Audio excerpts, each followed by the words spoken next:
फसाद कोई कराए और मजहबी मकामात को नुकसान पहुंचाए, वहाँ 3 साल की सजा होती है। और इसी तरीके से नहीं घुमा नहीं रहे सर, ये मैं कानून की बात कर रहा हूँ, मैं कानून की बात कर रहा हूँ, कानून की बात कर रहा हूँ,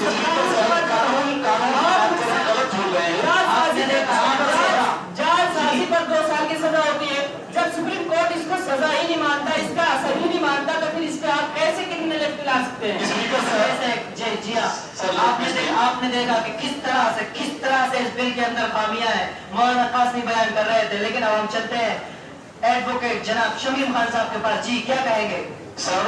क्या आपको लगता है कि वाकई इस बिल के अंदर खराबियां हैं? बिल्कुल बहुत सी खराबियां हैं, वो तो मैं उस पर आऊंगा, लेकिन मेरे मित्र अभी जो बोल रहे थे उसमें मैंने बात गलत कही जी।